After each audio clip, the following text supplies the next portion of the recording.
तो मतलब क्या लेना चाहिए डाइट में जो सबके लिए? क्या क्या करो, क्या करो? जिंक बोल रहा है कोई, विटामिन सी। जिंक? हाँ। अच्छा, और विटामिन सी की हाँ, टैबलेट्स हाँ। लो या नींबू लो ज़्यादा से ज़्यादा। हाँ हाँ। मतलब क्या चीज़ ले तो बच्चे बड़े सबके लिए मतलब अच्छा हो और हम इस वायरस से बच सकें, इम्यूनिटी हमारी अच्छी हो।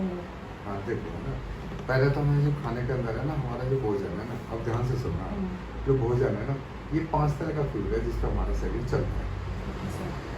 5 तरह का फूड है ना। पहला है तन, मूल, फल, सीड और एनिमल फूड। हाँ जी। तो हमें ना पहले विटामिन सी ज़्यादा किस्म होती है, वो होती है जितने सिट्रस फ्रूट्स हाँ हैं, जी। जो फल हैं, हाँ। और फल हमारे लिए जीवन को बहुत अच्छे हैं। इनके फल का क्या होना चाहिए? रंग, खुशबू और स्वाद, ये अच्छा होना चाहिए। यानी कि हम ऐसा ना हो, रंग अच्छा हो फल का जब हम खाने जा रहे हैं, उसमें खुशबू आ रही हो उस फल की नेचुरल, उसका स्वाद नेचुरल, तीनों चीज़ों पर हमें विशेष ध्यान रखना है, समझते ना। और विटामिन सी, जितने भी वायरल इन्फेक्शन है ना, सबके लिए विटामिन सी बहुत ज़रूरी है। लेकिन ध्यान रखना है कि विटामिन सी अगर ज़्यादा जूसेस और फल हम लेते हैं तो ठंडा ना हो फ्रिज का। अगर ठंडा लिया तो ये वायरस बढ़ जाएंगे, ये बीमारियाँ इन्विटेशन है फिर इनके लिए, ठीक है। अगर वो नेचुरल ले रहे हैं हम, नेचुरल टेम्परेचर पे, यानी कि जो प्रकृति के तापमान पर ले रहे हैं, तो हमारे लिए स्वास्थ्य के लिए बहुत अच्छा है। तो पहले मैं आपको समझाता हूँ थोड़ा डिटेल में कि ये खाना क्या है। जो पहला सबसे जो टॉप का फ्यूल है ना, जो हमारे शरीर को चलाता है, वो होता है पके हुए फल। और फल में 3 चीज़ लगानी है, रंग अच्छा हो, खुशबू अच्छी हो, स्वाद अच्छा हो, ठीक है। दूसरा जो हमारा सबसे अच्छा फ्यूल है ना, वो है कंद, यानी कि तना, पत्ते और सब्जियां, जिसमें पे जितने लोअर एनिमल्स हैं ना, सारे के सारे इसी को खाते हैं, यही खाते हैं ना सारे लोअर एनिमल्स। तो इसमें क्या हो, ये जितना फ्रेश हो, जितना अच्छा हो, और जितना है ना मतलब इसका रंग, खुशबू, स्वाद इसका भी। मैं कहूँगा जो आप सब्जियां भी बना रही है ना, तो पहले कच्ची सब्जी को क्या करना है, आपने थोड़ा सा ना टेस्ट कर लेना है। नहीं, पहले धो सब्जी को, जैसे आप वो बनाने जा रही है, सपोज कर भिंडी बनाने जा रहे हैं, या जैसे बैंगन बनाने जा रहे हैं, तो बैंगन काटे आपने, धोया, काटा, काटने के बाद क्या करना है, हल्का टेस्ट करना है, यानी कि उसका अगर स्वाद सही नहीं है तो उसे मत बनाना। जैसे आपने 3 जगह से तीन भिंडी उठा लो, तो 3 भिंडी में आपने टेस्ट किया अलग अलग। जैसे खीरा को नहीं टेस्ट करते, अगर खीरा कड़वा होता है, अगर कड़वा खीरा अगर हम खाते हैं, ठीक है, तो क्या होता है कि हम बीमार हो जाते हैं। कड़वे खीरे से एक दवा बनती है हमारी कोलोसिन, बहुत बढ़िया मेडिसिन है पेट में दर्द के लिए, और कड़वा खीरा हमारा पेट दर्द कर देता है, तो वो दवा है वो। तो एक तो वो कड़वापन ना हो उसमें, खुशबू, रंग, स्वाद, ये कर लो का। तीसरा फूल होता है हमारा सबसे अच्छा, जो है ना रूट, जमीन से आए हुए, जैसे आलू हो गया या शकरकंद हो गई, चाहे जो रूट वाली चीज़ है, जो जमीन है ना, गाजर है ना।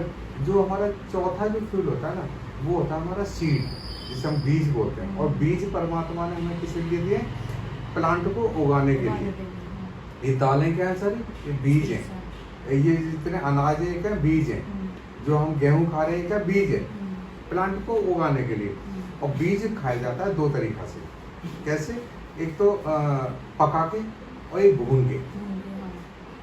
तो हम कच्चा ना खाएं इसे, ये ध्यान रखना। एक तो अगर कच्चा खाएंगे तो नुकसान करेगा, तो पका के, यानी कि पका के।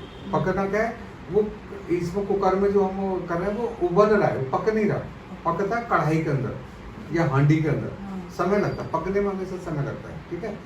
और या भून के, जैसे अब ये आटा होता है, जो गेहूं होता है, गेहूं को हम पीसते हैं, आटा बन गया, आटे को हमने पानी में मिला कर रोटी बना ली, उसे फिर भूनते हैं, तवे पर सेकना क्या, भूनना, फिर आग पे भूनते हैं डायरेक्ट, देखा होगा अग्नि के ऊपर भूनते हैं, तो हमें भून के। 4-5वां जो फूड होता है ना, वो होता है एनिमल फूड, जानवरों से आया हुआ भोजन। वो भी बहुत अच्छा पका हुआ होना चाहिए। और उसमें जो सबसे बढ़िया फूल है ना, कि आपको ये लगे कि डॉक्टर साहब मैं तो खाते हैं और हमें तो वो जानवरों से ली हुई चीज़ें है ना लेंगे, तो उसके अंदर दही सबसे बढ़िया, लेकिन दही ताज़ा होना चाहिए, बासा ना हो। और दही सुबह और दोपहर को ही खाओ। दूध बहुत अच्छा है, वो जो व्हाइट मक्खन होता है ना, जो दही से निकालते हैं, वो बहुत बढ़िया है, बहुत ही अच्छा है। उसमें ना ट्राइग्लिसराइड नहीं होता, वो हमें हार्ट अटैक से ही बचाएगा। पता है दही हमें हार्ट अटैक से बचाता है, उसमें अच्छा कोलेस्ट्रॉल होता है। तो जरा डॉक्टर दही के वजह से खाते हैं, उसमें चेंज होता है, खट्टा मतलब गला पकड़ लेता है। फ्रिज का ठंडा, ताज़ा नहीं पकड़ेगा, फ्रिज का ठंडा। और अगर फिर भी हम गला खराब खट्टा ठंडा खाने से हो रहा है तो वो पेशेंट बीमार है, उसका इलाज लेना चाहिए। यानी कि उसका फिर खट्टे और ठंडे के एंटी इम्यूनिटी डेवलप करने की दवा जब चलेगी। सब हल्दी का दोस्त बता रहे हैं तो सब ले सकते हैं? देखो मैं आपको बताऊँ, हल्दी होगी, पुदीना हो गया, धनिया हो गया, चाहे ये गिलोय होगी, ये सारी दवाइयाँ हैं। और दवाइयाँ जब चलनी चाहिए जब हम बीमार हैं, ठीक है ना। अगर हम एक साथ सारी दवाइयाँ खा लें, जैसे हमने हल्दी भी खा ली है ना, हल्दी के गुण धर्म क्या ये पता है, गिलोय भी पी ली हमने, ऊपर से ना हमने पुदीना भी खा लिया, धनिया भी खा लिया, तुलसी के पत्ते भी खा लिए, तो मैं आपको ऐसे समझो जैसे है ना धनिया, पुदीना, लहसुन ये सब दवाइयाँ है ना, प्याज सब दवाएं। अगर हम लहसुन को, पुदीने को, धनिया को एक जगह मिला देंगे तो उसकी फिजिकल प्रॉपर्टी चेंज हो जाएगी, उसकी खुशबू बदल जाएगी, उसका स्वाद बदल जाएगा, वो एक चौथा सब्सटेंस बना जाएंगे। और जो चौथा सब्सटेंस बनेगा ना वो कहीं प्रूविंग नहीं है उसकी, यानी कहीं उसकी टेस्टिंग नहीं है। आयुर्वेद में भी टेस्ट नहीं किया कहीं, आयुर्वेद में गिलोय को टेस्ट किया है, हल्दी को टेस्ट किया है, जीरो को टेस्ट किया है, धनिया को टेस्ट किया है, और ये तुलसी क्या काम करेगी इसको टेस्ट किया है। लेकिन अगर हम 10 चीज को एक जगह मिला देंगे तो वो क्या बना लेगी, वो टेस्टिंग नहीं है। और हमारे शरीर में 2 तरह से बीमारी